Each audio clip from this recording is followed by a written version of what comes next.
You are listening to Journeys on Revolution Radio on freedomslips.com and simulcast with wolfspiritradio.com.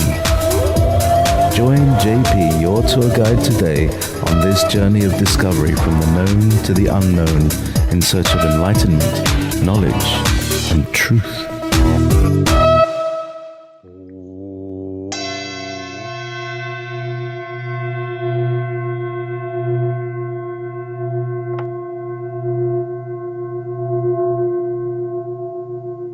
Brothers and sisters, be prepared for an ultra-spiritual journey today.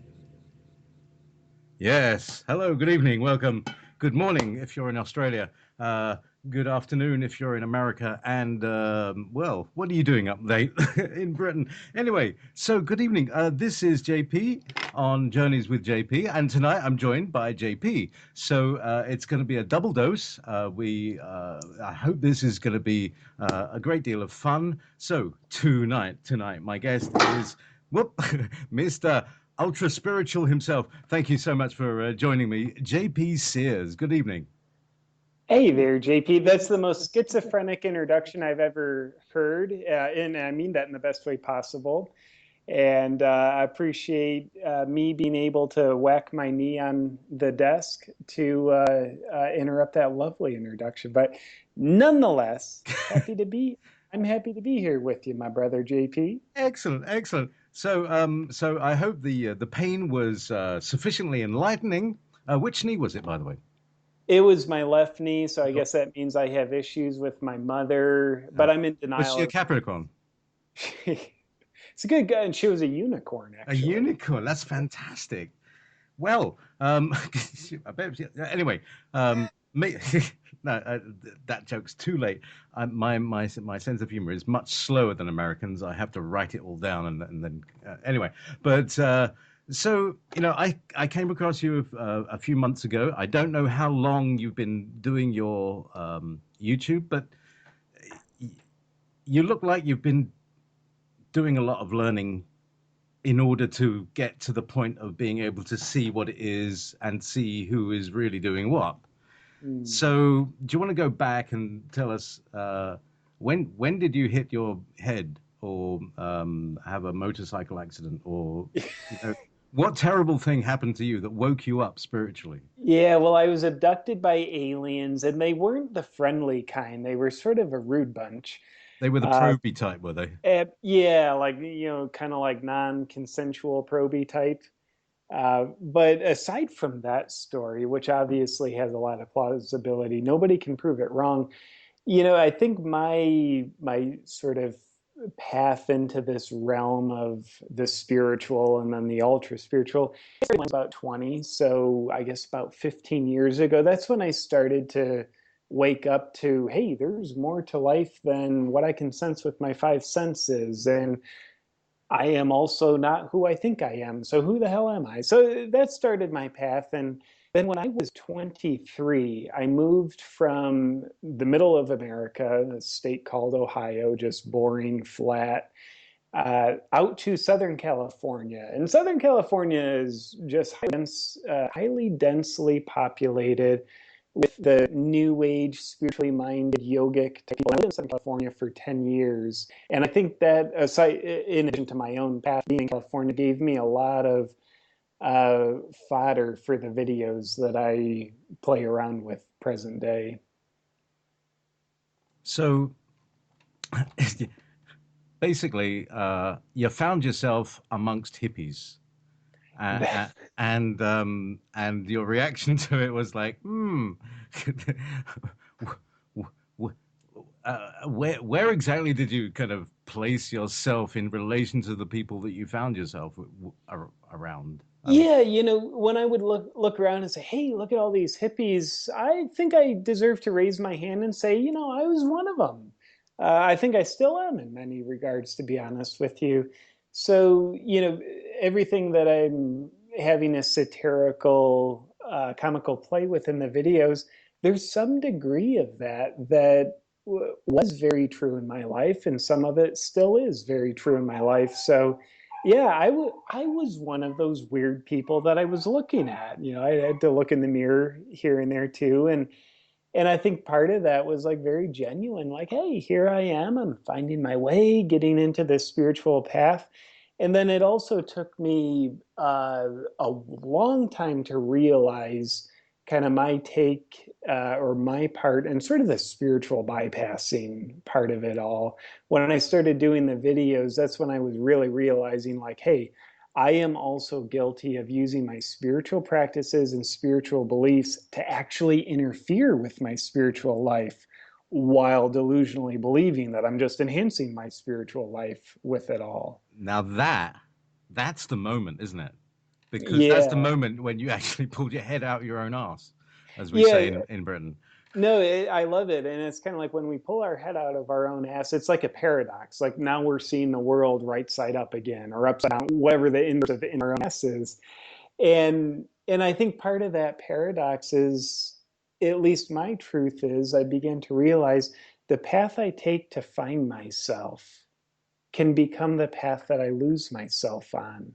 So it's like the road you take to get to London will be the very road that leads you away from London if you keep going on it without changing directions or saying, hey, this path has taken me to a certain point. Now I need to leave this road and go to a road or another mode of transportation that serves me better now. So you know, I'm biased because you know I'm just a human being. I'm delusional enough to be biased. So I do believe that we all have our version of this, where we take a path to find ourselves, and somehow just believe that that path will serve us well forever, rather than saying like this path serves me really well right now. But you know, when we blink our eye and 10 years passes and we're still on that path, maybe it is still serving us well. But I think we deserve to question, like, hey, has this expired for me? Like, is this actually is spiritual practice working against my spiritual life, or is it still working for me? And I don't know everybody's answers, but I do know that's a question that we all deserve to ask ourselves. Like the way the way that I saw when I first saw your video, it cracked me up. I mean, the first one, it just summed it up, and it was the inner sight. It was the being able to look at yourself, you know, as you just described, the way Mm. that you were able to humorously look at yourself and realize, yes, yes. I mean, haven't we all? Don't we all, you know, just try and gain a little bit of one-upmanship? Mm. And I've seen this, you know, I think it's been a long time. I lived in Glastonbury 20 years ago, and you know I live in Findhorn now, and you know you see a lot of this. You know, Yeah. many heads and asses and like circled head ass. Anyway, um, the and the main thing is that people are taking themselves far too seriously, and it becomes a dogma. Even though Mm. it's just one step on the stage, it's not the platform, it's not the Yeah. landing. Oh, I like this step. You know, it's quite fun. You know, and you don't have to go to the next step where you have to sort of accept your, you know, liability that you might have upset someone once, and Yeah. you wouldn't like that either. You know, and then you find out that somebody's upset you in just the same way. But the point I'm getting to is a very important point in you know the spiritual evolution, and that is spiritual competitiveness and spiritual Mm. jealousy. Um, do you want to kind of uh, dig into this gnarly knot a little bit? Yeah. Well, first, I'd certainly invite everybody listening to consider, how do you potentially practice spiritual competitiveness?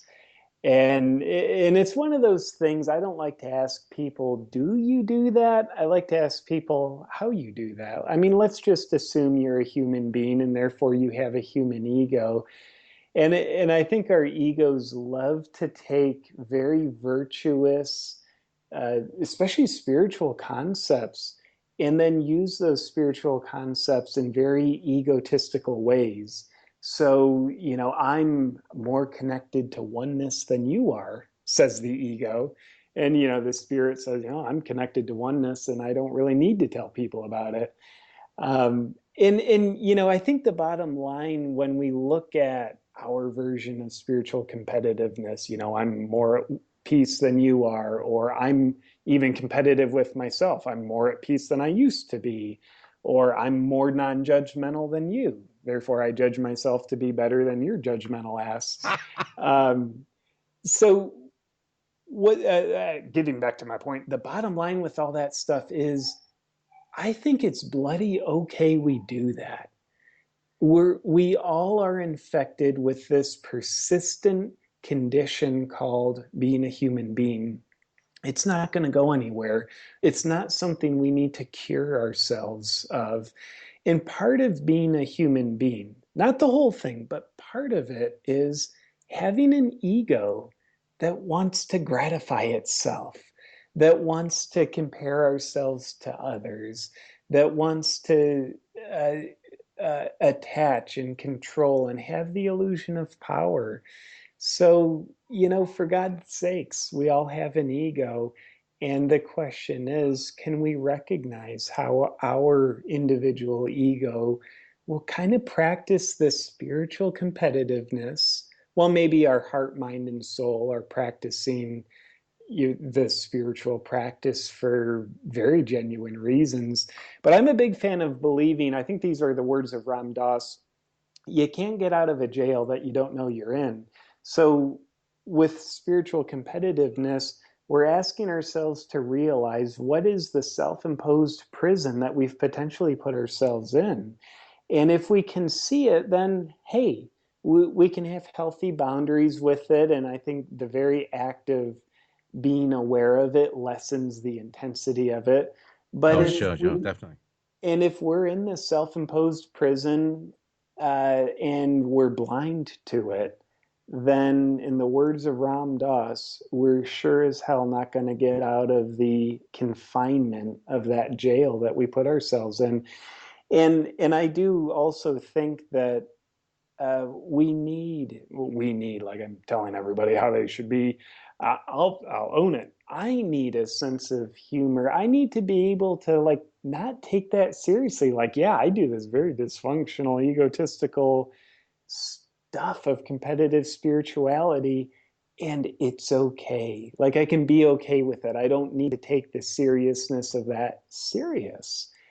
Um, Actually, last thing I'll say on this, JP, before I get too long-winded, because I'm just being egotistical and controlling the conversation at this point. I'm uh, competitively talking with you. But the last thing I'll say is Oscar Wilde has a lovely thought, which is life is far too important to take seriously. And I think this is the essence of what comedy has to be about. It's about the deflating this impenetrable bubble of someone's own self-importance. Mm, That, or self-importance in that they take themselves so seriously. yeah. And that if I have this negative thought, 1,000 butterflies will beat their wings, and New York will be blown down by a 700-mile-an-hour hurricane. Because something traveling at 500 miles can bring a building down. Anyway, no. Think I got away with that. Anyway, so uh, yeah, so I try my best uh, in my own egotistical way to not be egotistical by being self-deprecating and by getting in there first. And Yeah. again, that's still a competitive thing. But that's to me, I justify my own competitiveness by saying I'm not so competitive. I step out of competition. I don't support competition. Everybody's got a thing. But at the same time, So you win by virtue of not needing to compete. I love yeah, it. yeah, yeah. See, it's so one up. It's so one up. It's like Uber one up. Anyway, nobody gets that, but you do, and that's good. But it's just you and me, right? I Nobody's. I think so. All the wise men are named JP. And that actually, what JP stands for is just perfect. Love it. I think that's true. We can look it up on Wikipedia. It'll probably say something to that effect. Totally, totally. But yeah, on that, on your thought there, I love your thought about, you compete by not needing to compete, and that's how you win. Yeah, I love that. It's like, our we will have our human condition projected onto whatever our mindset is. And like in the same token, I think we can even look at the idea of not being ego or striving to not be egotistical is one of the most egotistical things we can do. I mean, how gratifying is it to our ego to be able to say, like, yeah, I have no ego. Yeah, I'm that evolved. or I've managed to um, make an ego that appears to be quite a spiritual thing. He's like, And me people get and then they start listening to their own advice. That's mm, yeah, wow. absolutely.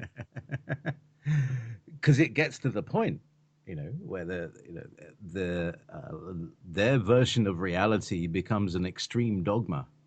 Mm. And that's when it starts getting harmful. I think when you start making other people do what you want according to a complete delusion. Yeah. Yeah, dogma is something pretty interesting, and I think we call dogma for a reason because we inherently know that it's a belief that we once clung on to maybe help us, but it's become a life preserver that's made out of concrete now. And, I think our dogma is primarily synthesized through the material of our seriousness about our beliefs and about ourself and about what we do. And, some of, in our kind of paradoxical play today, I think some of the dogma that a lot of us have in the New Age community, both of my hands are raised on this one, is we have the dogma that says we should have no dogma. Being free of dogma, that itself becomes a dogmatic belief. So it's kind of like in the words of the wonderful philosopher Ice Cube, we better check ourselves before we wreck ourselves. And I think it takes a lot of humbleness to be able to say, you know what, I'm a human being. Of course I'm dogmatic. So what is my dogma? And of course, I'm competitive and egotistical with spirituality and everything else. So, what is my version of it? I think it takes a lot of humbleness to be able to uh, see our version of that.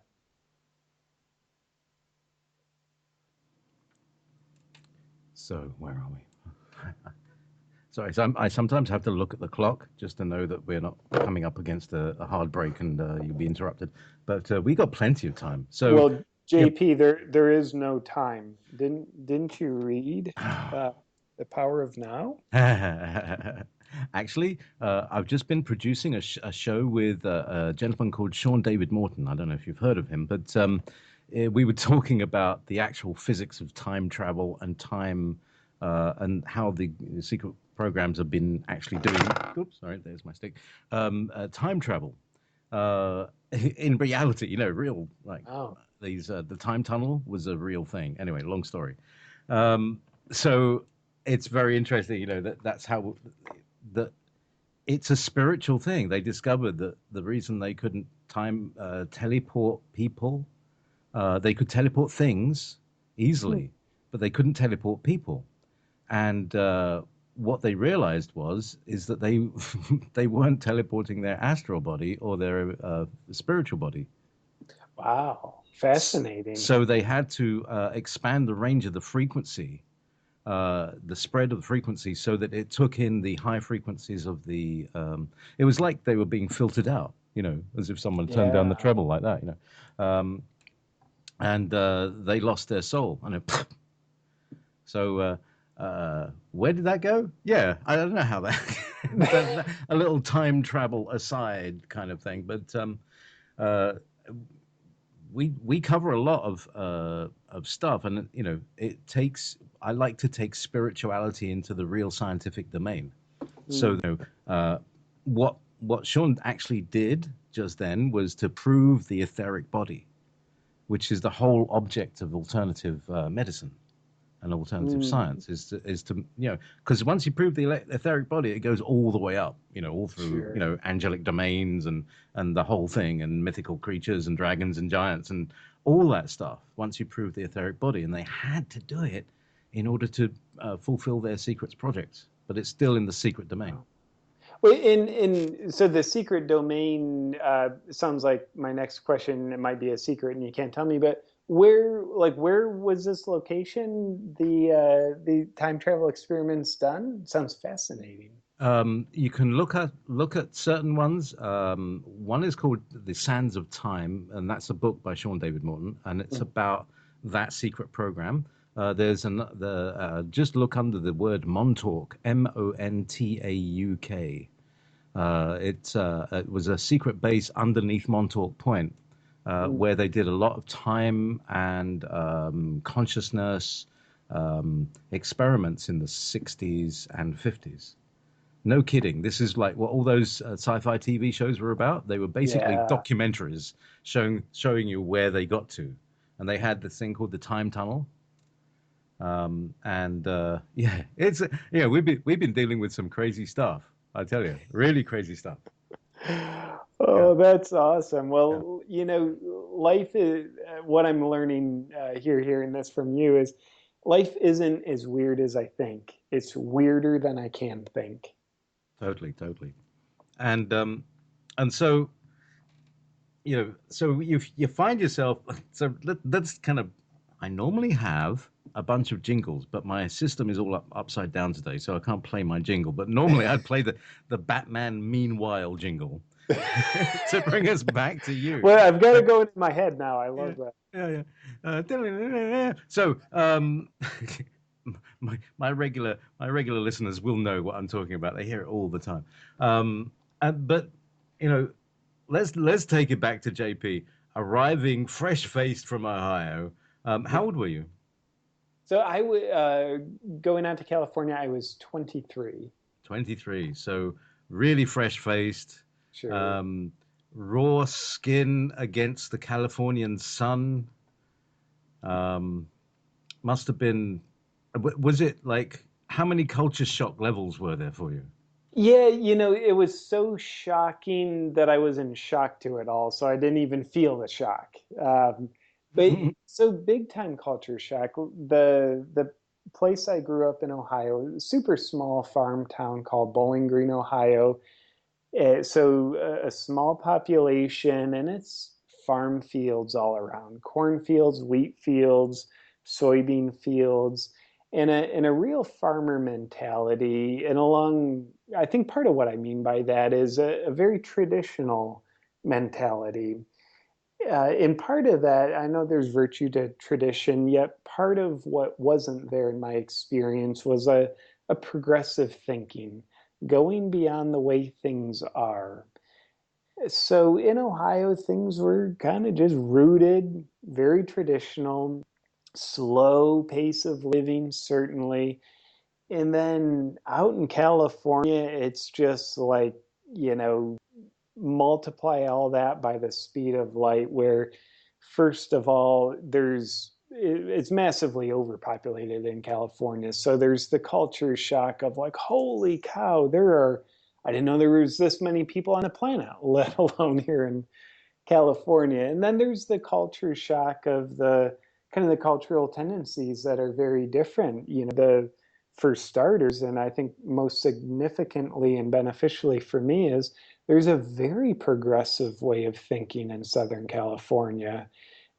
Having a spiritual life is normal in California, whereas in Ohio, it was abnormal, especially, a decade or more ago. You're not religious, you're spiritual. What do you mean? So it was a delightful um, culture shock. And I think it was definitely the beginning of the proverbial cocoon beginning to break open. And and I didn't know. at the time the cocoon was breaking open, but I can, looking back, I can certainly see like, yeah, I went out to California, the caterpillar inside of the cocoon, and California really helped me split open the cocoon and realize, what's coming out of the cocoon, what I am now is something dramatically different than who I was or who I used to be. So then you saw these this whole situation. Everybody was spiritual, but you know, how did you have the words for it? Had you studied anything like, have you read any Alice Bailey or Blavatsky or the Course in Miracles or the whole bit, or did you just turn up like, oh, hello, and Yeah, it's well, like must be coming onto a different planet because people are at a completely different level of consciousness. yeah, I had, there's a book called Conversations with God by Neil Donald Walsh. Are Oh you, yeah. you Oh, totally, totally. Well, I did it myself, and got on my own conversations with God. uh, So brilliant, yeah, even better. So you not only read the book, but you wrote your version of it. I yeah, love it. yeah. Well, I gave them a website. Very cool. So, I had read that book, so which was a that was a very meaningful book for me. I think I was 20 when I read that. It was a beautiful gift from somewhere beyond here for me to read that book. So there the some of the progressive thinking and the consciousness, it's like, yeah, okay, I had a little bit of a receptacle in my mind for it. It's like, okay, read Conversations with God, but I hadn't got into all the other stuff, the Eckhart Tolle's work and all the other things that people do. Um, so I had to live a lot of it firsthand, and there's some wonderful things that start to happen, beautiful changes in my life. And then after a while, I don't know what it was, maybe half a dozen years, it's like, okay, now I'm beginning to see that these beautiful practices, there's a shadow side to them. And, these beautiful people who are lovely angelic beings and show up wearing this ensemble that makes them look like they're from India, like they've got a shadow side too. And I started to be more okay just acknowledging, yeah, there's a shadow side to it, like everything else in the relative world. And I think a big thing, to be honest with you, JP, what really opened my eyes to kind of become the observer of some of the shadow side of the spiritual realms in Southern California was the way some groups of people were using psychedelics, ayahuasca, different plant medicines. They, the way they were using it was the way 18-year-old guys use a keg of beer at a party. Now their language was more sophisticated. They weren't speaking English, they were speaking more of a spiritualized language. And they had all these convenient rationalizations. But if I do believe actions speak louder than words, I was watching their actions. I learned to start ignoring their words. And it's like, yeah, these guys are just partying. They're calling it a ceremony. And they're using something very sacred in a very unsacred way, in my opinion, yet believing that they're using it in a sacred way because the substance itself is a sacred substance. So, I'd see just really just god awful, unethical stuff happening, especially in those kind of plant medicine circles. And it would just, it would make me sick to my stomach, which I'm grateful for. It helped give me a healthy sense of boundary from it. But that's the shadow around those plant medicines and how people were using them, not all people, but some people certainly, that really started to open my eyes. Would you find that people would come out of these things more damaged? Well, there, uh, some some people would come out of it simply addicted to, all right, let's get together next weekend and do this again. And the people who are addicted to the practices will be the first to say there's no addictive chemicals in these substances. Well, there's no addictive chemicals in gambling either, but people get plenty addicted to it. We can get very addicted to any behavior, especially a behavior that gives us a sense of belonging to a peer group. So there's a big difference between I want to commune with my spirit versus I have a deep wound inside of feeling like I don't belong. And I'm going to compensate for it by abusing a substance and using it in unethical ways. So I saw that.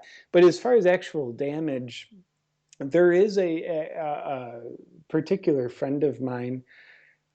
He is uh, just horrible, but he actually did get diagnosed with clinical brain damage, and he was simply not right for at least a solid 2 years, if not 3 years. Fried, Yeah. not boiled. So listen. By the way, on Wolf Spirit Radio, which is what we're on to currently on two networks. Just to fill you in, we're currently on two networks. One is the Freedom Slips network at so Revolution Radio, which is revolutionradio.co, and I also have to do some station announcements as well. Revolution Radio costs a lot to run because we have a vast number of listeners.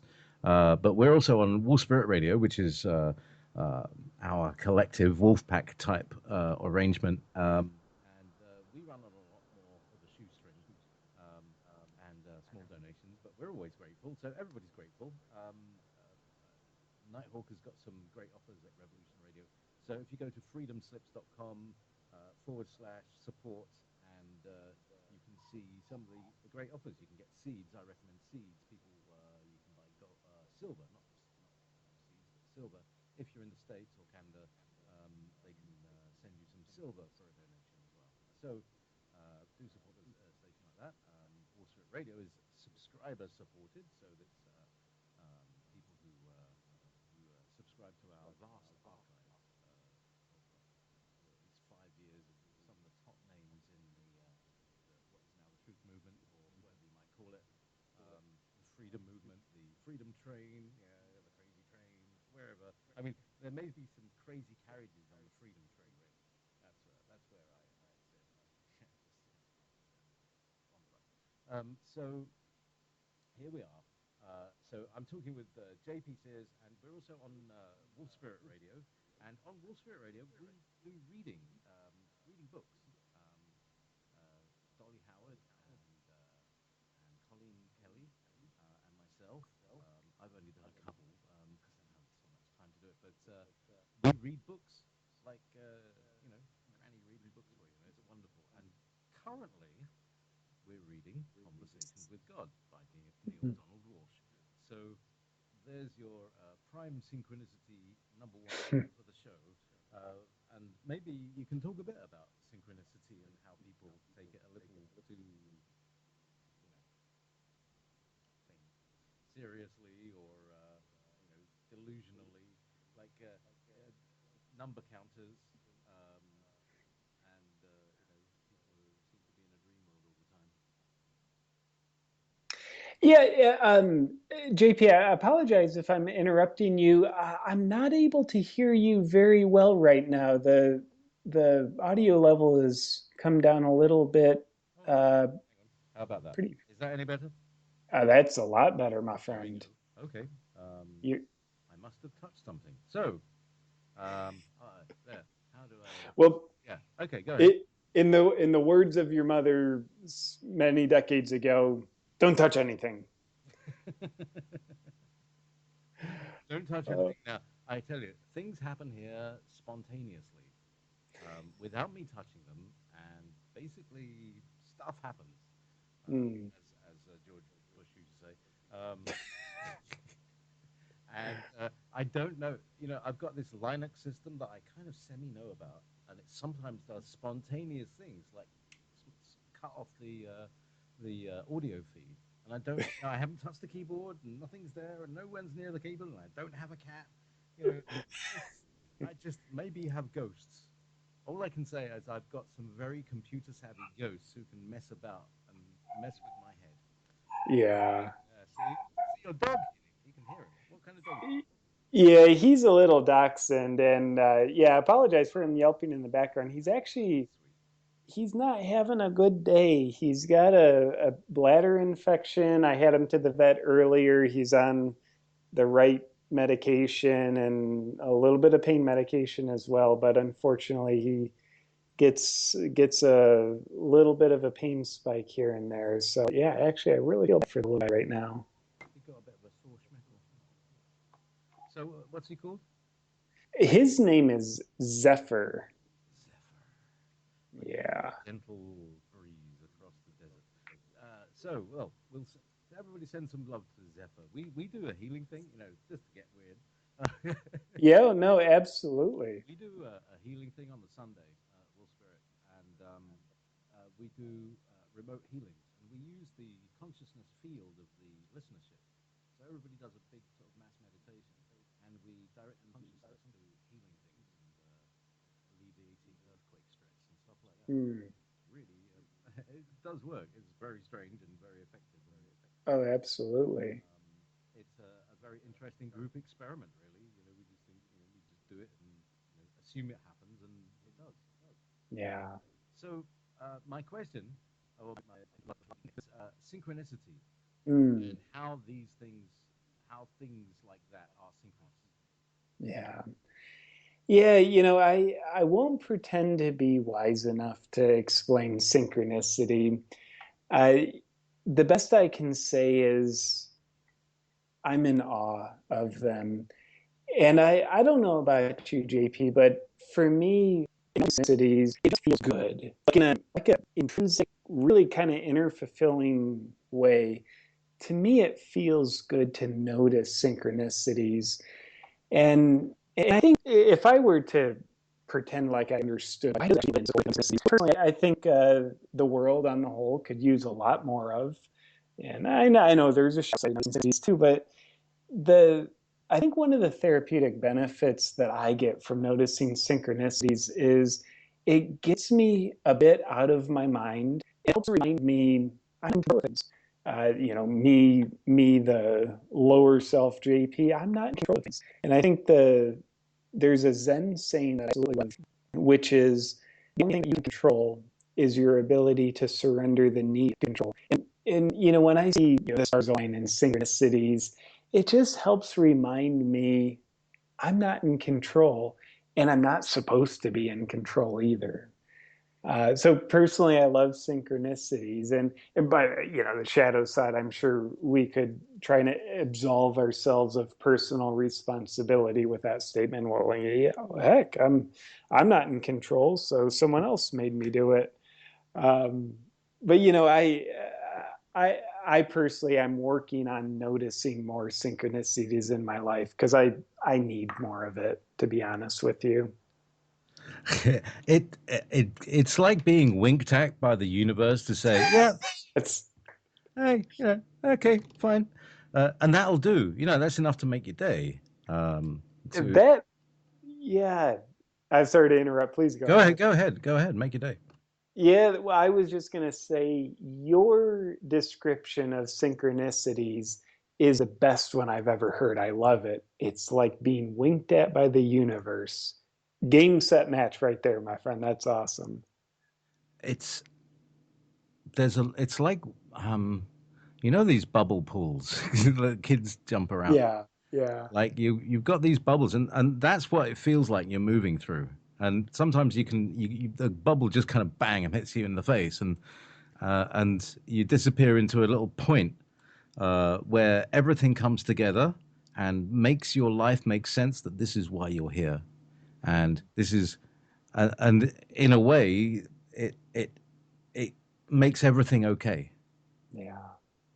So Mm. keep swimming through the bubbles is is my wisdom for the evening. But yeah, now people have been moaning about my audio, so let me now. Oh, what's happening there? Hey, you're sounding good now.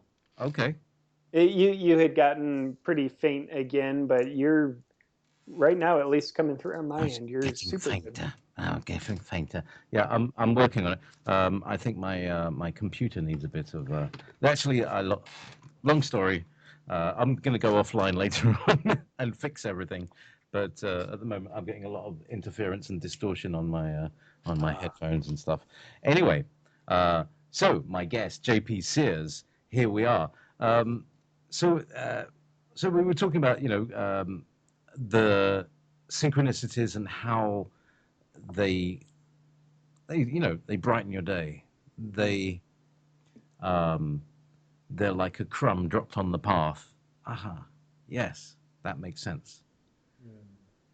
And really, to me, spirituality is all about making sense. mm, What do you think? I love that. You know, the here we are, we're a tiny speck of dust on a speck of dust called planet Earth. And obviously, we're in this vastness of infinity, which is always bigger than we think it is. And and I think one of the fundamental desires that our human heart has is a need to feel a sense of purpose. Like, please let there be some kind of purpose to this insignificance, which is my life.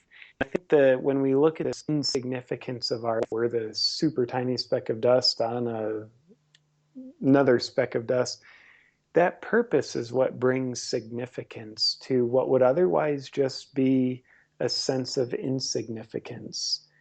And so your notion of we just want to make sense of it all in spirituality, that, I'm right here with you, absolutely. I think life is already a mystery. I think there's far more that we don't know about ourselves and life compared to what we do know through our faculties, our brain, our mind. And and I think part of allowing life to make sense is understand there is this vast mystery, and the mystery will largely remain a mystery, and that's okay. And there's a purpose for the mystery to needing to be largely a mystery. Why we can't comprehend the incomprehensible through our incomprehensible small human minds. Like, why is that? So, for me, understanding there's a mystery and it's okay. There's a reason why we call it a mystery because that's what it is. It helps it all make sense. Uh, to me. Helps it make sense in a way that doesn't explain it all. It just explains in a way why it can't explain it. And I think I lost myself there, JP. But good luck making sense out of any of that. This is my long-winded way of saying, oh, I love what you said, man. Yeah. So, how's the audio now? I've just changed microphone channels. Yeah, I think really good. Nice. I think I heard you just say, how's the audio now? Or I'm just hallucinating those voices in my head. In which case, the voices sound good anyway. The voices, But they got good audio, have they? Well, yeah, four by four. the voices now have this nice, this suave English accent. I love it.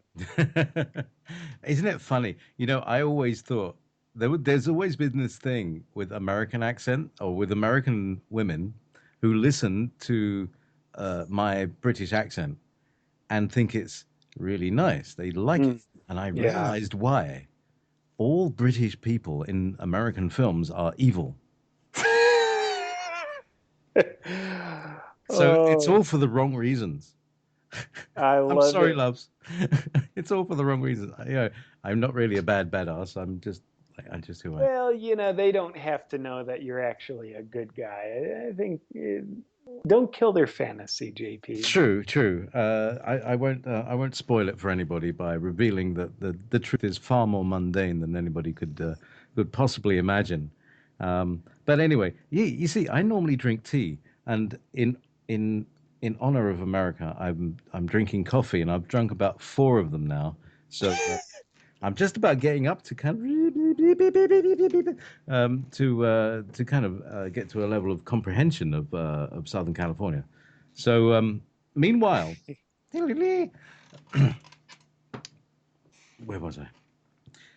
So That, by the way, that was a lovely Batman sound effect brought to us by caffeine. I love it. yeah, caffeine has done it because I tell you, I normally drink tea and I don't normally drink coffee like this unless I've had an enormous meal. Uh, Yeah. because but I haven't. So, but anyway, enough, enough. In our Hmm. Was it me? not done with the tea yet, JP. This is important talk. I'm a coffee snob, by the way. Are you a black tea drinker? When you say black tea, do you mean like what I call British tea or what do they call Yeah. it? Yeah, workman's tea. Yes, black tea. Yeah, Okay. I was Scottish just blend Tetley. I was just curious. And then the coffee you're drinking, is that just normal drip coffee?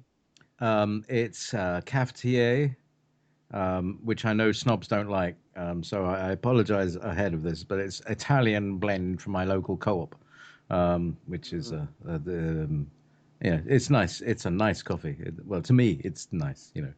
But Yeah. like I say, I drink coffee very rarely, so I'm really getting a buzz from this. It's great stuff. Yeah. Well, enjoy it. Last thing I'll say about coffee, if you have the opportunity, if you're at a coffee shop that is kind of big into the art of coffee, you might find a place that does cold brew coffee. Cold brew coffee. If you have a chance to jump into some of that, JP, I would definitely invite you to. It's a lovely bit of the plant loveliness of the beans that you get that you don't otherwise get when the coffee is brewed hot. So I think part of the purpose Yep. of life is to have cold brew coffee. I get you because the volatiles will boil away, and I'm Mm, very very wary about boiling my coffee. You mustn't let it boil because right. all the nice things that you want are the volatiles that have a low boiling point, and you'll just vaporize your flavor Yeah. into the atmosphere where it's no use anymore. Apart from smelling great. Yeah. Oh wow, that smells great. Tastes horrible. Yeah. that's, that's true. Mm. So yeah, black tea is the standard here. Builder's tea, that's what we call it. Yeah.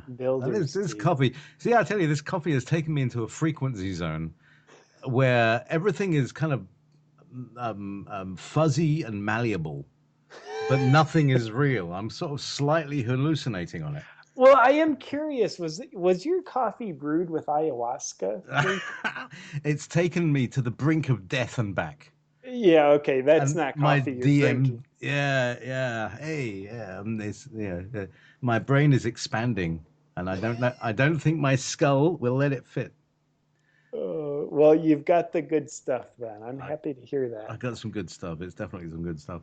Mm. So, hallucinating live on a, so it's interesting. So,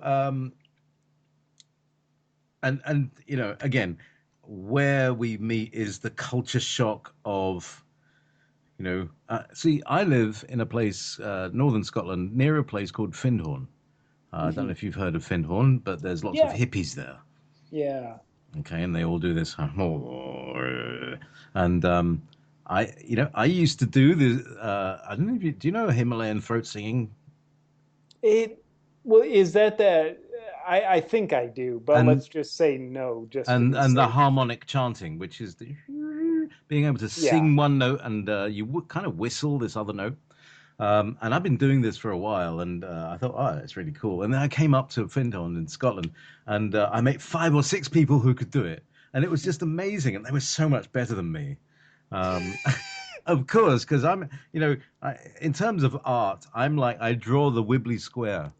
I mm, can't draw a proper square even with a straight hand. Everything wobbles. It's got yeah. huge low vibrations kind of coming through. And uh, so, in terms of like finding my spiritual home. It really felt like, oh wow, these are my people. Mm, They are doing the stuff that I do, and but then soon enough, I found that it was kind of just like Glastonbury, but on a different kind of meta level mm. of up the arseness. And so, you I know, love that term. I'm going to use that, and I'll pay you royalties. Up just the credit. assness. That's good. Uh, so the what we get we get these goddesses floating diaphanously through in that kind of royal blue, kind of lavender blue thing that they have, and cashmere shawls, darling, and Yeah. they're all English, like rich widows whose husbands were bankers, so they all like got this evil proceeds, from the squeezing of humanity, and they're all wafting around in their in their kind of fineries, not realizing that this stuff was like karmically schlepping, dragging them down into hell. But all the while thinking they're doing heavenly things. It's Yeah. it's a bit of a dichotomy, and you can say, are they there for redemption? I don't know. Mm. The idea of redemption. I mean, not in a Christian form, but like, look at this. I appear to have blood on my hands. Can I say sorry for someone? Yeah. Can I? Can people? Can you? I don't know. Yeah. Well, I find it really interesting how you mentioned, after a while, Finhorn started to feel like you said Glasgow? Sorry, Glastonbury. Sorry, I said it Glastonbury. very fast. Glastonbury in the west country. They all speak. No, they don't speak like that. They speak like that. That's right, West Country. And Glastonbury is pronounced Glastonbury, but it's Glastonbury. Yeah. Um, Gotcha. um, Glastonbury. in My in in Somerset. Yeah. On ill.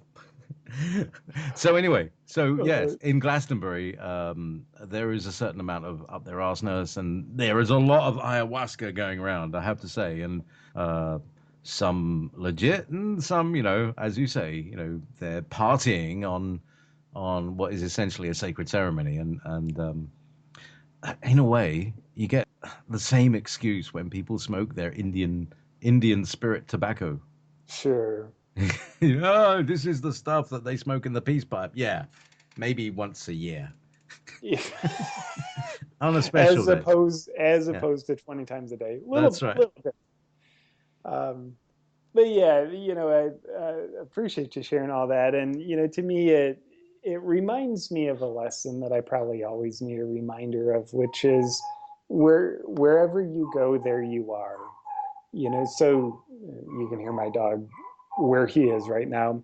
Um, go into the finned horn, and yeah, you get all the up the assness of everywhere else, because there we go. I think there we are projecting ourselves onto the world around us, whether we're in New York City, Glastonbury, Finned Horn, Southern California. Um, and I think I just passive aggressively accused you, JP, of having a lot of up the assness. So apologize for that. Don't worry. But I'm firmly sequestered between the cheeks. I have to. It's important, because nobody else will have any targets either. but yeah, and I have to say, I think there's a significant legitimacy to us finding communities of like-minded, like-hearted people. And some of us call those spiritual communities.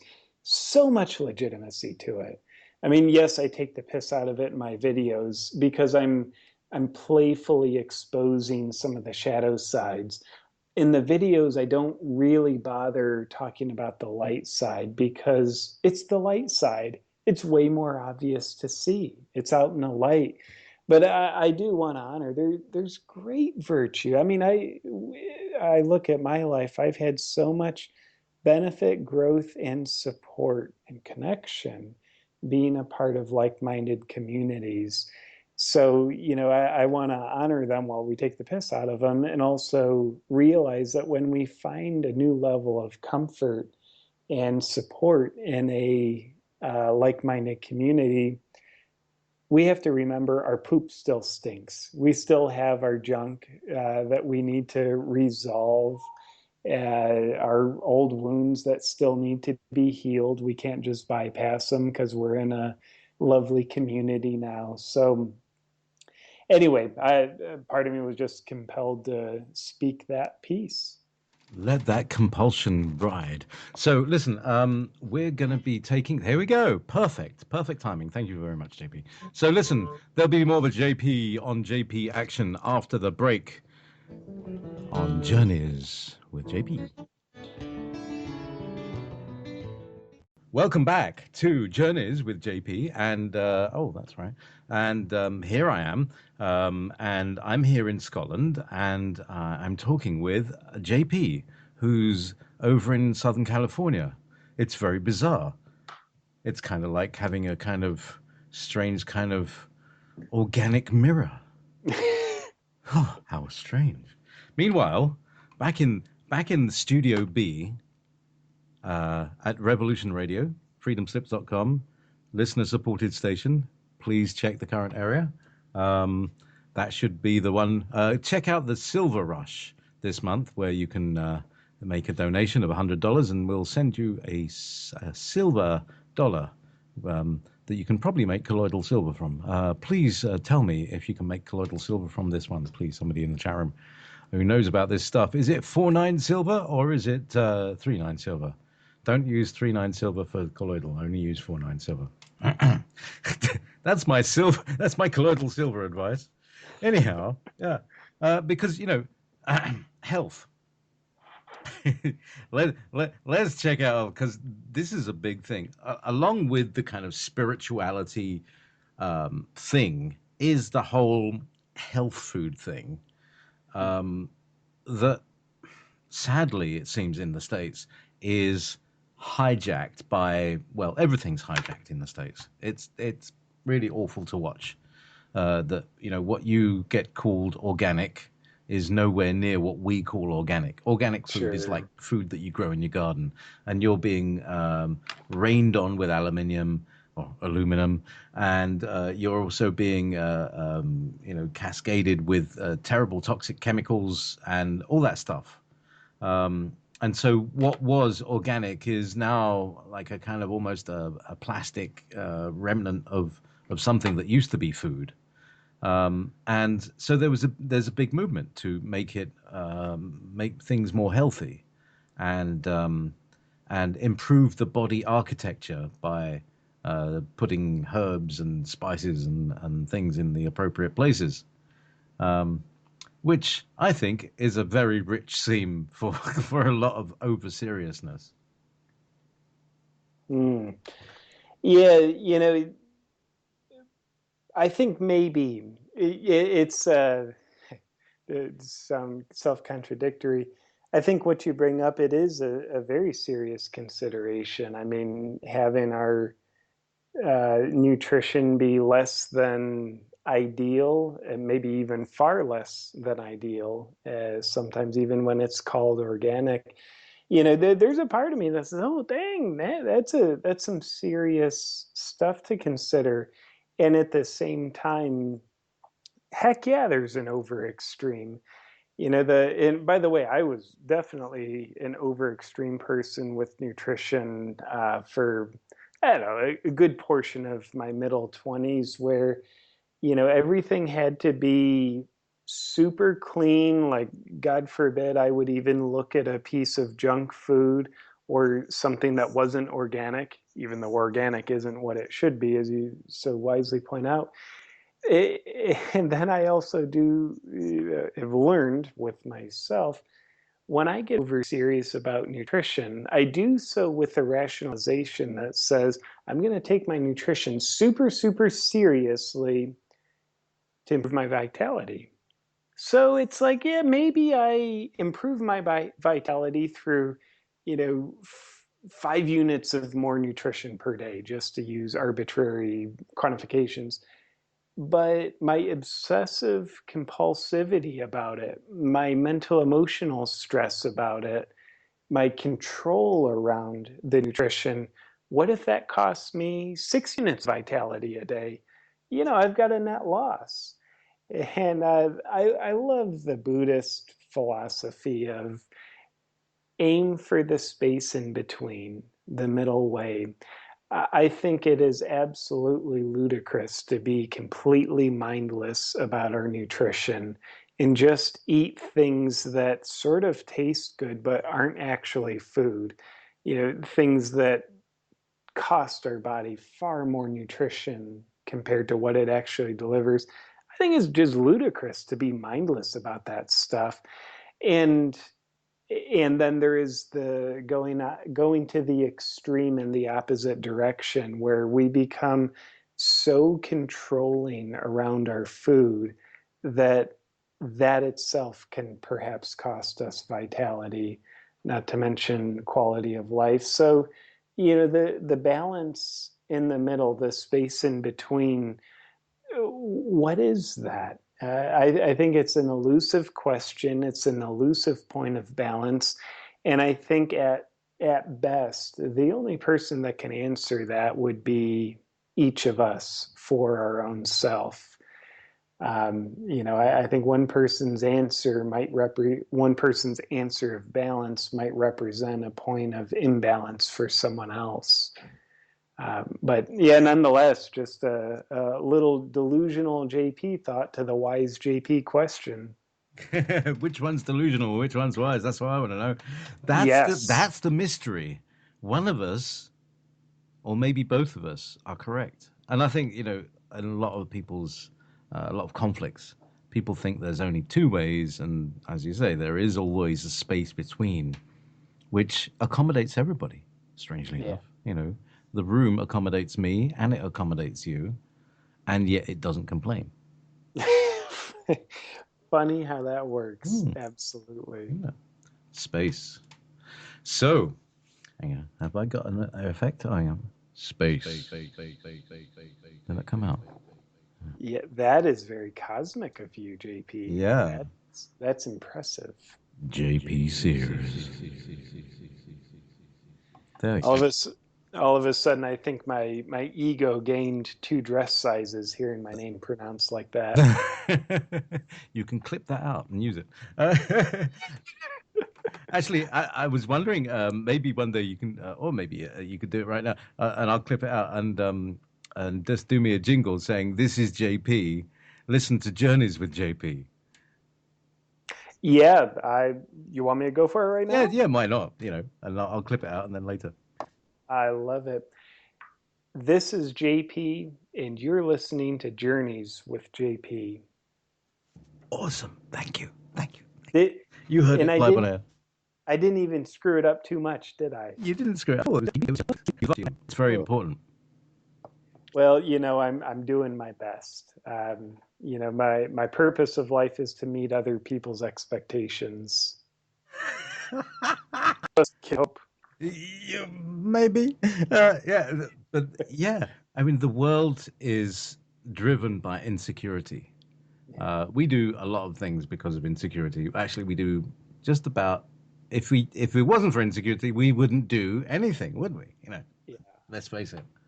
Um, and Yeah, and that's kind of insecure. It feels insecure to even realize that, but like, yeah, we do so. Like I sit here hearing your lovely reflection there, and I'm thinking of trying to think of something I did during my day that didn't have some thread of contribution, at least, from insecurity.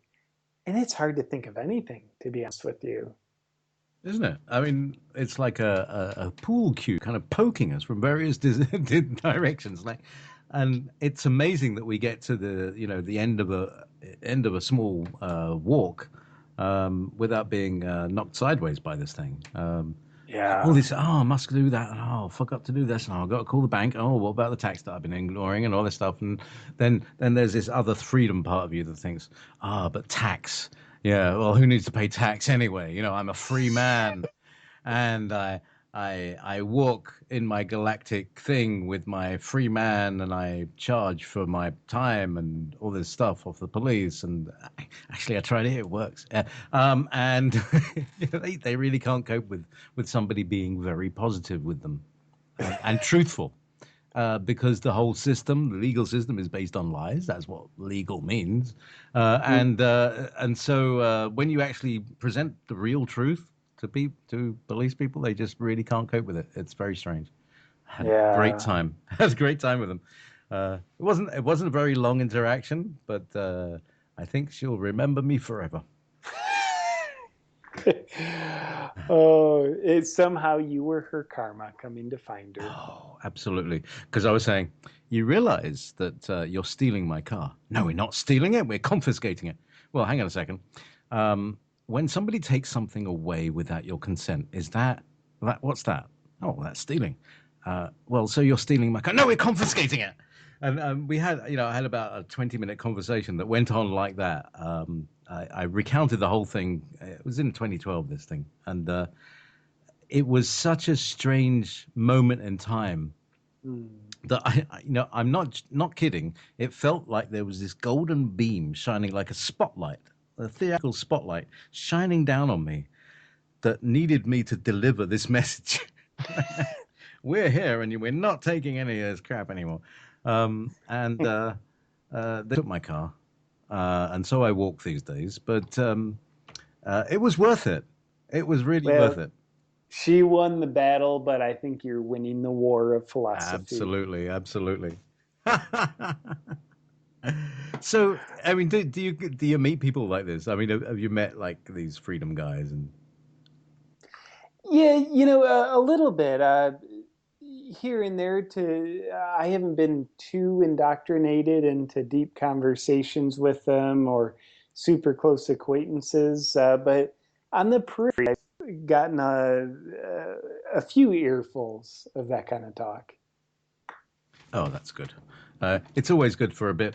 The thing in Britain has been this whole thing about the TV license, which is Oh, I don't know about that. What's the story there? well, strangely enough, in Britain, in order to receive government propaganda, you have to pay for it. And it's a thing called the television license, and Okay. it was instituted by the BBC, and it's supposedly supporting the BBC in the programs that they do. But we're now seeing that the BBC are full of perverts and pedos, and so people are starting to wake up thinking, hang on a second, I'm paying these people £100 a year for the privilege of them buggering little boys. Yeah. So what we're starting to wake up to is that the BBC is actually a terrorist organization that was involved in 9/11 and implicated because they were part of the scripted media presentation. Hmm. And so so uh, the people are trying to take the TV license money. They fined some bloke, some gentleman in south of England, and what he did was to bring up all of this stuff that the BBC are a terrorist organization, and I refuse to contribute to them being a terrorist organization, being a free Yeah. human. And he proved it, and they No lost the kidding. case, and they very quietly covered the thing up.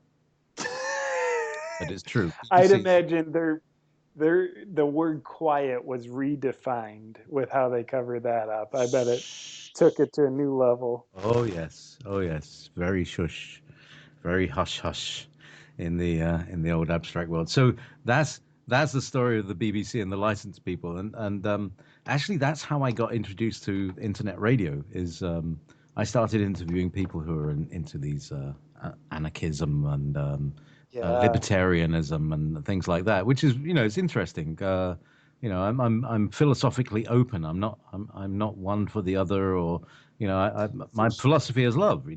How can we all live together without killing each other? I think that's if there's any philosophy that you could start with, I think it's a basic. Where do we start? This is it. Yeah. Yeah, I think that kind of information and even getting into conspiracy theories, I think has some play there. I find it really interesting. I do know that my heart doesn't call me to spend really any time at all diving into those realms. Um, just because I guess my heart calls me to spend my time elsewhere. Yet I do find that kind of thing fascinating. And I also find that, when I dabble a little bit into, watch a documentary or whatever, I get angry. Like I actually just feel worse without much solution to change other than the old be the change, vote with my dollars, be aware. Like, yeah, I got all that stuff. But aside from that, it's like, oh man, I just feel worse the more I learn. And I don't know, maybe that's why my heart calls me elsewhere. Maybe I'm just more purposeful elsewhere. I don't, or purposeful in my life elsewhere. I don't know. Listen, you're doing what you're doing, and that's the good stuff. I mean, it I tell you, uh, it's a breath of fresh air to have a satire about something that is kind of, in a way, it's slightly fresh on the scene. Mm. And it's very refreshing.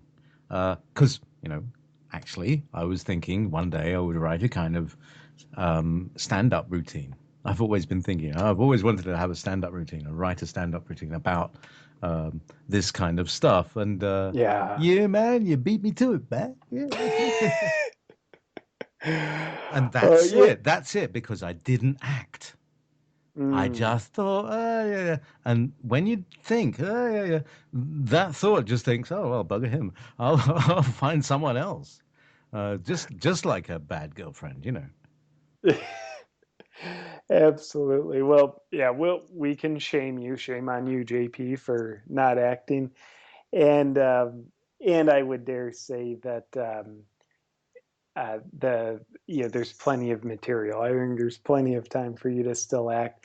But yeah, and I think your lessonry that you bring up is, uh, I think all of us are guilty. I know I am of having inspiration that I don't act on, and it passes you by. So I think the lessons that I learned, and I'm sure you've learned in your life, is when we have an inspiration, there is no substitute for acting on it. I think it comes to find us for a reason.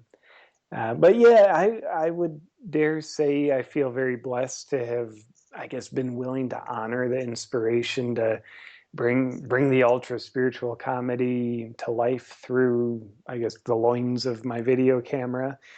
And it originally started, I thought it was just going to be one video, yet I was very surprised, pleasantly surprised, to see kind of the wide reception and the little bit of enthusiasm that was drummed up from that video. And it's like, wow, yeah, there's a lot more where that came from. There's a lot of material in the well to play with. So I guess doing the little bit of a dance with the audience, that kind of taught me, like, hey, you should do some more, JP.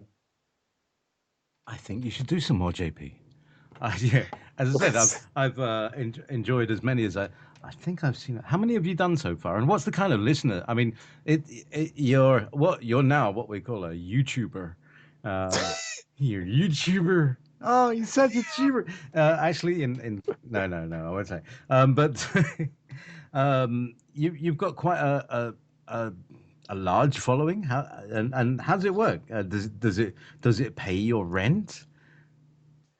It's a good question. Yeah, the following, it's been steadily growing. It's wonderful. I'm fortunate enough to have a little over 100,000 subscribers on my YouTube channel, and my channel has accumulated, I think, a little over 10 million views, and that's just fun.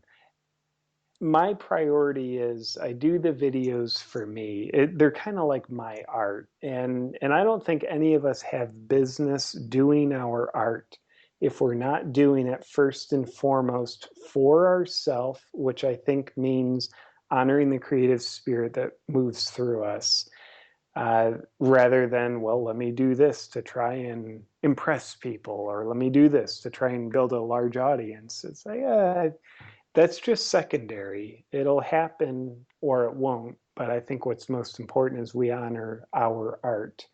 So nonetheless, I do my best to honor my art, and fortunate enough that a nice audience has followed. And yeah, YouTube is an interesting animal when it comes to making money, which, and I mean that in the sense of you don't make much money on YouTube unless you are getting tens of millions of views regularly. I mean, I'm talking, I've got 10 million views total over the lifetime of my channel, but to really pay your rent, you've got to be getting millions of views every month. So the ad revenue that I earn off YouTube, it's some nice extra money in my pocket each month. If a video goes viral or close to viral for a few weeks or a month, well, that month's revenue will pay my rent. But regularly speaking, no, I'm not at the level where I could quit my day job and just live off YouTube, which some people can. And I think it's just wonderful. I mean, this is actually a really cool day and age where you can just be a creator with a video camera. And if you honor the message of your art and do it consistently, the world will support you in it. You don't have to be tied to Hollywood or you don't have to know people like you did 10 years ago. It's actually a very special time we live in, I think. And the YouTube platforms like that, to me, it's really power to the people. It puts the power in our hands. And I think that's also a little confronting, because it's like when we have the creative spirit now that finds us like, okay, I'm inspired to make this video, that's on us. No longer do we have the cop out excuse of, well, a video camera costs $20,000 and, you have to have a TV show to broadcast to an audience. No, there's billions of people on YouTube now. So it really does put the responsibility right into our hands. And I think that can be simultaneously exciting and scary, because that's a lot of responsibility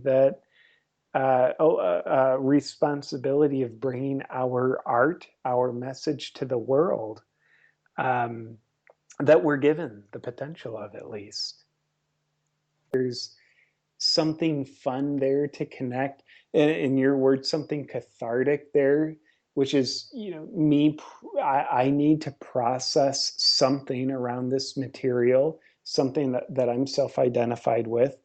So I go into it, and I'll write out a script, and sometimes I do it gradually, where I'll take a week and just add a little bit to it here and there. And then other times I'm just kind of sitting down, and over the course of an hour or 2 hours, I'll write out the script. And then I get the camera out and film it.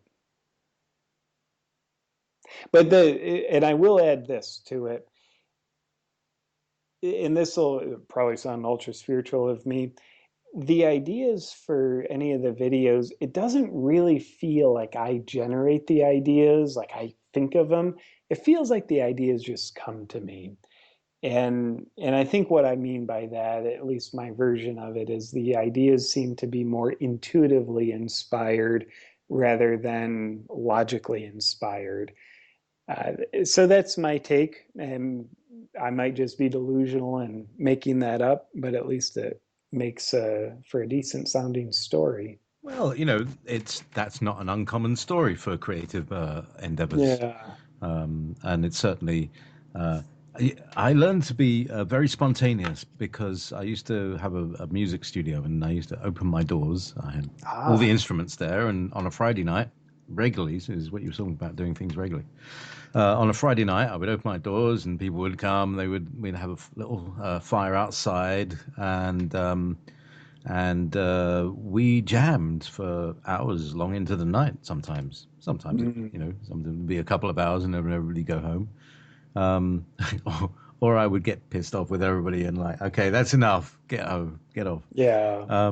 But I learned to try, or to be. It was really a training of being in the moment, of being able to listen and feel and hear and also perform all at the same time, which is Mm. great training for internet radio and for public speaking and all sorts of things. To be able to uh, just open your mouth, and what comes out seems to make sense, and Yeah. it's it's some people could call it channeling.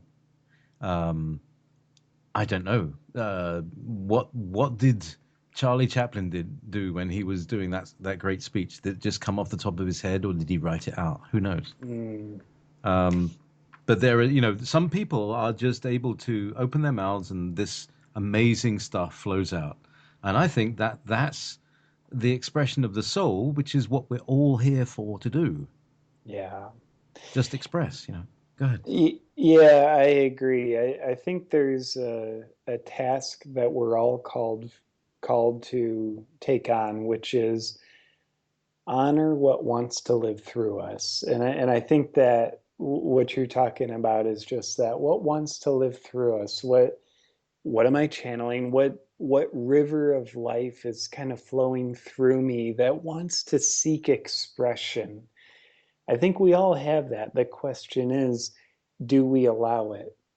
And to be fair to myself and everybody else, I think it takes a lot of practice and courage. And hell, if I could sound so American, it takes a lot of balls to allow it, to to be in front of people and open our mouth and really not know what we're gonna say. It takes a lot of courage. And I realize some people also express their art, what wants to live through them, not with words. Sometimes it's dance. Sometimes it's painting, sculpting, music. I mean, music is huge. But I think we're absolutely all called to express what wants to live through us in some way.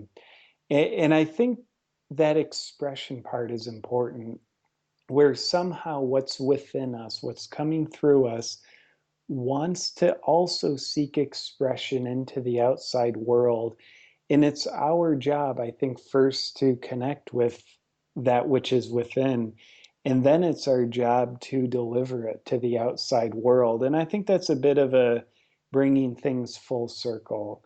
I mean, we could be a hermit and find this great gift within that wants to shine to the world, but we stay secluded and we discover it for ourselves and don't share it.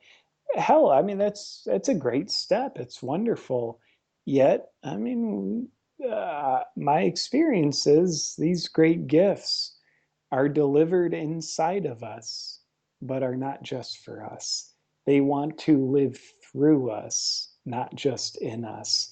And it takes a lot of courage to be the messenger delivering the message within to the outside world. And and I think one of the intimidating factors is we're bringing something to the world that is greater than just ourself. And I think that's intimidating, at least to my ego, because by comparison, what I am, says my ego, is less significant than what I bring to the world. And I don't know for sure yet. I do get curious. Is that one of the reasons why some of the great artists, musicians, painters, Van Gogh, is that one of the reasons why they become so tormented and either commit suicide or become dependent on self medication through drugs or alcohol? Because they don't know how to handle the torment of feeling insignificant next to the significance that they bring to the world through them. I don't know, but I'm curious about that. Will you still love me when you have 50 million viewers? Mm. I think I will love you, JP, only because you have a cool name and a cool accent. I love the actually. I love the way you seem to naturally speak in a very uh, calm, clear manner. Does that come from your country living, or is that California? Has California slowed you down, or did it start out that way? Yeah, I think it comes from my country living in Ohio. Yeah, uh, yeah, that I don't think there's much more of a fancy story to it than that. Um, but yeah, and I appreciate your reflection. That feels good to hear, and actually, I think it helps me appreciate the manner in which I speak a little bit more. So, yeah, thank you for sharing that perspective, my friend. Thanks. Well, it's like, dare I say it? Maybe I will in a while. But some people make changes by shouting. Sure. Some people make changes by whispering, and some people just just speak their heart. Mm, And I think that makes the greatest change of all because and the heart doesn't speak very loud and it doesn't argue yeah. and it's not competitive and it's not trying to get a point in. It just takes its Mm, time. And um, the the thing about country living, I live in the country. I live on a cow farm. mm. Cow farm. We don't have cows. We have little bullocks. Poor little fellows. They live 10 months, have a happy life, and they've all got Mm. funny little odd horns, and then they become hamburgers and haggis. Oh, poor little Poor guys. little feathers. But they're very happy in their field. It's a nice life, Yeah. while it lasts, and they're very grateful for it. And they try and shag each other and stuff. But they anyway. Uh, meanwhile, the the catharsis of being able to express this inner feeling of sometimes it can be frustration that nobody's actually paying any attention because I'm not shouting at them and I'm not trying to draw attention to myself. I don't really want to like draw great attention to myself, but I do have an important thing to say. And I think the you've probably gained a few followers or listeners or sharers in your perspectives from putting out the comedy. You see what I mean? There's a kind of cross fertilization. Have you Sure. found that? Yeah, absolutely. The comedy videos, which in my opinion do carry a deeper underlying message, but hell, I'm biased. They're my videos, so No, I no, I guess. totally agree. Uh, Because they do. They're funny. They're ironically, funnily, seriously, innuendo-y, kind of spiritually taking the Mickey kind of thing. yeah, And like does he really or does he not? I hope tonight we've gotten to the real, the depth of JP, and got down to the ground level of actually he is really quite a nice fellow. yeah. Well, well said with all those innuendo-y words. I think you described it. What I intend is the deeper message and how it comes across. You described it perfectly. But yeah, those comedy videos by far bring more people into the work I offer than the serious videos that I do. And for me, the heart and soul of what's important for me is sharing with the world uh, messages for healing, self empowerment, and helping people connect with a sense of meaning in their life. And the fact that the comedy videos bring in a lot of people to my channel to then discover the sincere videos that maybe deliver those deeper messages in a much more straightforward uh, way. That I think that's amazing, to be honest with you, and I love it. And certainly not everybody who's into the comedy videos will be into my serious videos. Absolutely not. But there's far more people finding my serious videos now compared to before I did the comedy videos. And in and it's also very important for me to keep my eye on what's real, what's most important, which is at the heart and soul of it all, helping people. So the in the YouTube world, like the more niche and consistent your channel is, the better it is for its growth. So when my comedy videos started to take off, there was some advice given to me that basically said, JP, you should just make your YouTube channel into the ultra spiritual comedy channel. Because when you put out serious videos too, it'll start to confuse your subscribers. They'll wonder, is he serious or is he comedic? But I have to check myself and remind myself my goal isn't to just build the biggest YouTube channel for the sake of having a bigger YouTube channel than I otherwise could. The goal is to help people help themselves.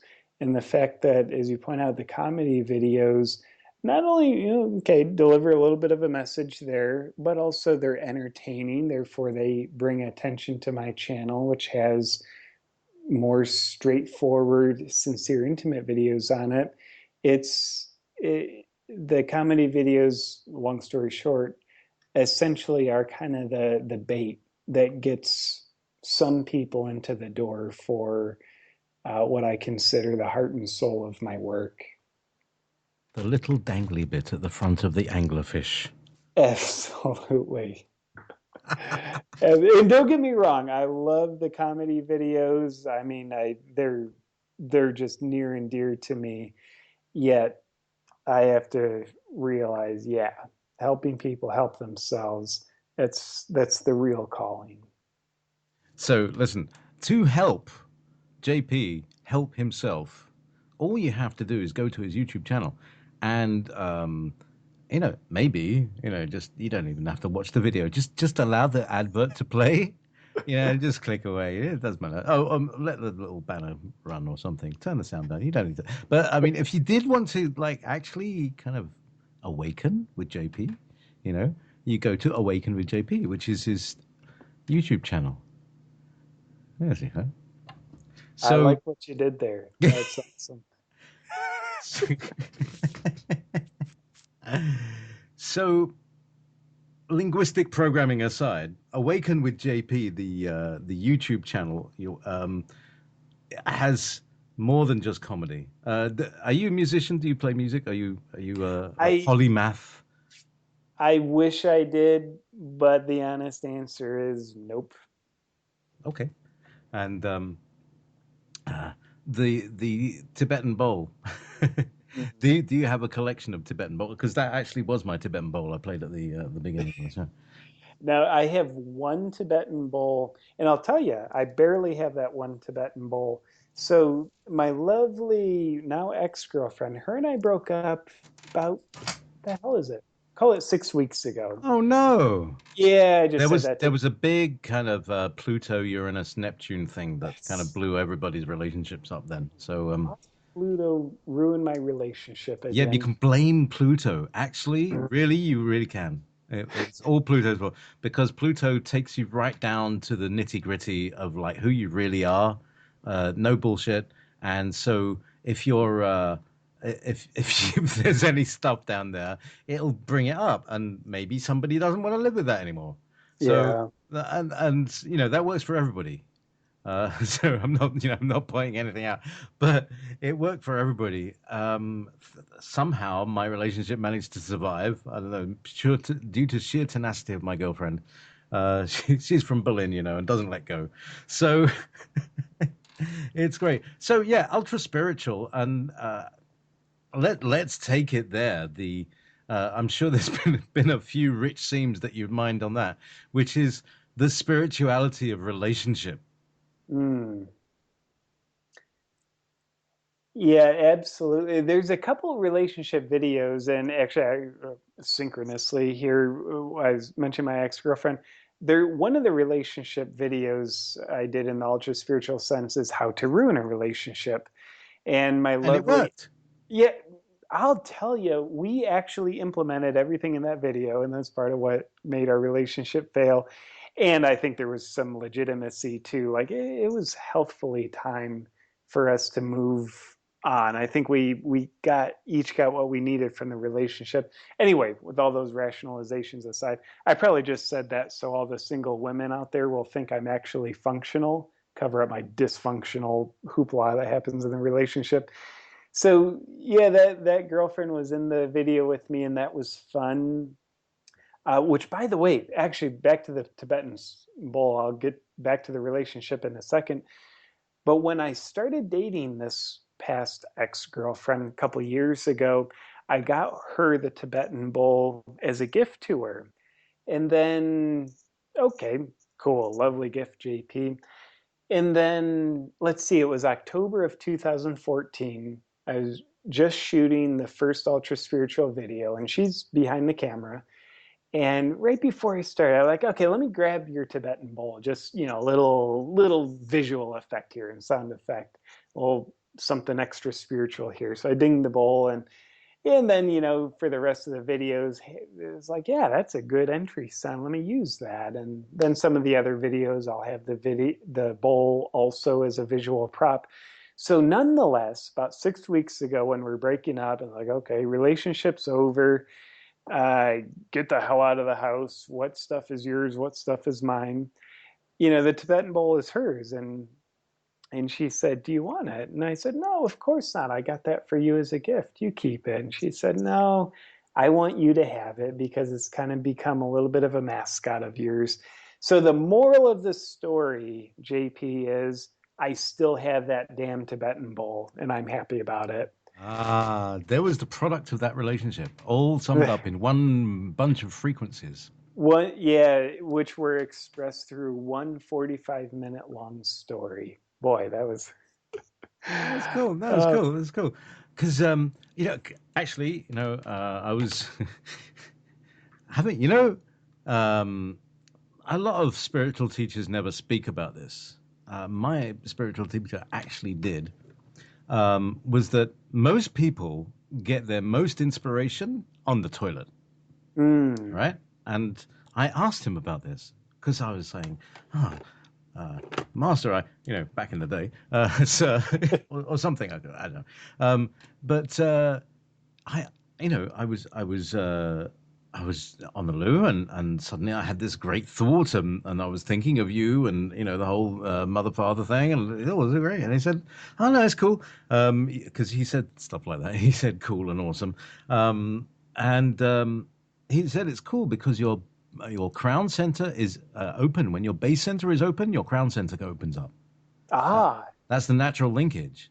And why we need the chakras cleared in the body so that this communication can happen. But when you're opened your base center, then your crown center can open. And so when you're on the loo, you can get great ideas, and many people do. And that's the reason. I love that Isn't that reason. cool? I'll add in another reason which doesn't at all push that reason outside. I think it's maybe just a companion reason. Yet also when we're on the toilet, that unless we have our phone with us, which I think a lot of us are guilty of, so assuming we don't have our phone with us, that's the one time where we're kind of just sitting there, not doing anything, not distracting ourselves, not really occupying our mind by scanning information or having to drive a car or looking at our computer. So it's a little bit of free thinking time, also, along with the open-mindedness facilitated through open arseness that you mentioned. Indeed. Once you've removed the head from between the cheeks, it's possible to gain great inspiration. And it's the great yogic form. It's well known by those sadhus and yogis from the Himalayas. The Himalayas. Himalayas, yeah, Yeah. you sound so much more luxurious saying it. that way. Us poor folk just call them the Himalayas. The Himalayas. Actually, I've heard them. They used to call them the Himalayas. How about that? Himalaya. I like that. Himalaya. Yeah. Yeah, that plays. I like it. Yeah, that would be another.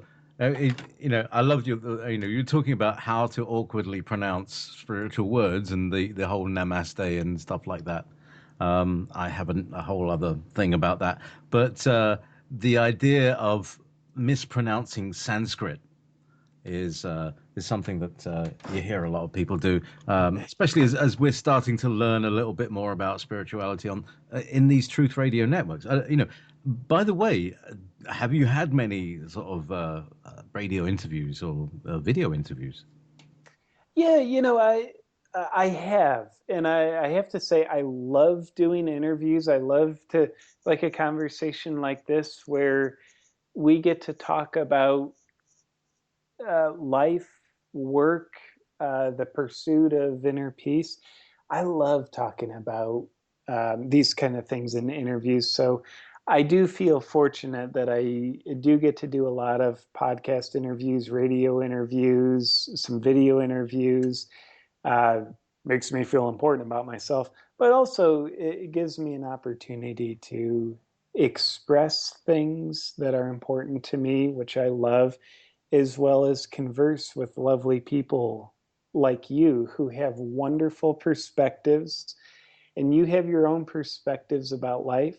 And I love hearing your perspectives about my perspectives, which then gives me a new perspective about my perspective based on how I see it reflected to me through your perspective. Uh, so anyway, yeah, I love doing interviews. Perspective is cool. I like perspective. Yeah, word of the Perspective's good. day. That's it. It's definitely perspective. One of the words that because there's, we have these alien perspectives, and my favorite is the Andromedan perspective, as they have these Mm. very kind of high-minded thoughts, and I might even think about making up a maybe I'm not going to even start it. I'm not going to if it's going to happen. I'm Out gonna. with it, JP. I All want right, I to know it was a hear it. thought that had kind of birthed, and I almost murdered it semi through it's 9 second what's that word, what's the thing when a fetus grows and Gestation. gestation, that's the word. Through that 9 second gestation of the thought, I nearly kind of, all right, so the idea is of because there's a lot of people talking about extraterrestrials and abductions and my labs and all of that stuff, but there's not that much comedy on it. I mean, there was Paul, the film, uh, which was hilarious. I saw it a few weeks ago again, and it cracked me up. But there's not much kind of ET comedy or people talking about that. So maybe that's another subject for stand up that I've just put out into the universe, never to be seen again until I interview the person in a couple of years' time. Oh well. That's the Well, nature of my thinking. I think about something and then, there's that thought that came back. See, because I well, think that thoughts are things that have people, JP. that I like that perspective. By the way, I think it's a very humbling one that screams the message: you don't have control. You measly little human mind. You. I love that. But I also love your idea. I know if you implement that idea of comedy on extraterrestrials, it would be, you would have to be doing it for yourself. I don't think you could do that to try and please me or appease anybody else. So if you choose to do that for yourself, I'd be really excited to hear your expression of it. Oh yeah, I'm gonna have to try it on my girlfriend at first because she's from Berlin, and they're really specific about their humor. Anything that falls short of just perfect, I love it. There's been cross pollination tonight, JP. Definitely a bit of JP on JP action. Um, Sounds like a schizophrenic wet dream. oh, it does. It does. It's almost like I'm talking to my own egoic reflection of myself. Yeah, I with more hair and have more seen. attractive. Oh well, And thank you. Say more. probably a bit thinner as well. But anyway,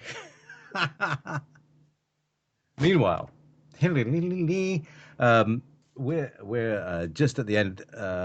We've got about 3 minutes left before the little guitar tune comes in, certifying the end of the program.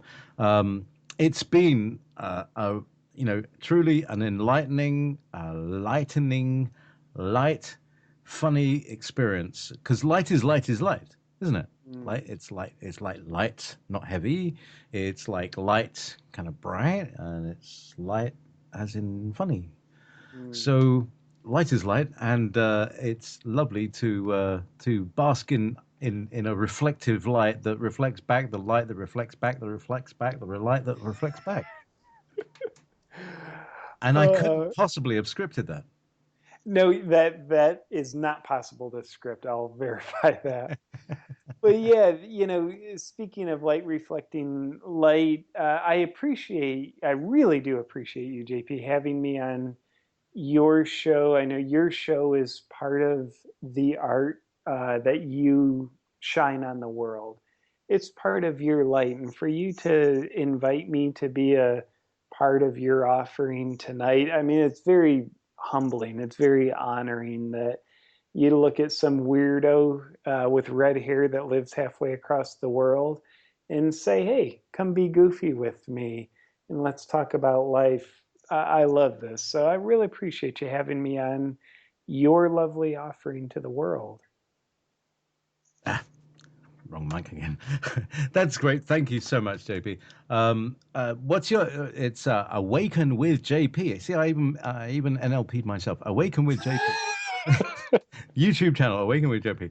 And my channel, by the way, is Studio Nine Jam. Studio Nine Jam. I used to have Studio Number Nine, and we used to jam there every week. And we used to start at 9 o'clock in the evening. So Studio Nine at 9 o'clock, and some tunes I've actually used on theme tunes for the radio. I've got an enormous archive of jam sessions that span me, sort of 6 or 7 years of all random spontaneous stuff, and some of it was good. Most of it was rubbish. But it's like there's a bell curve. There's a distillation. Yeah, For sure. we're in the land of whiskey here where I live, and there's a lot of distillation goes on all I across the land. just, So thank you for distilling your humor with me tonight, JP Sears. you're welcome, my brother. It's been a pleasure. It's well, it's been fun as well. So do you have a website as well?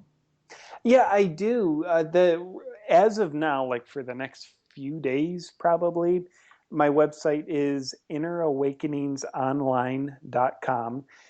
My new website, which is just going to be awakenwithjp.com, you can actually probably go there and there's some stuff live. It's not super complete.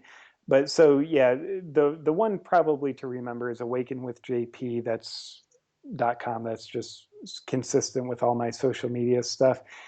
And I think the other thing that's good for business, JP, is to confuse the audience with two websites. So anyway, that was probably brilliant of me. But nonetheless, for all you lovely people who are weird enough to not be completely weirded out by me, I'd certainly welcome you to visit me on my YouTube channel, Awaken with JP, in addition to the website. Excellent. Thank you so much, JP. Somebody said in JP squared, fascinating JP and That's JP. There definitely has been some JP on JP action. Thank you, everybody. Here's the little guitar.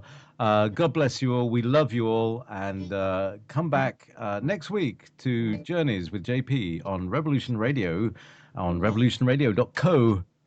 Not, we can't afford the M. Good night, everybody. And thank you, JP.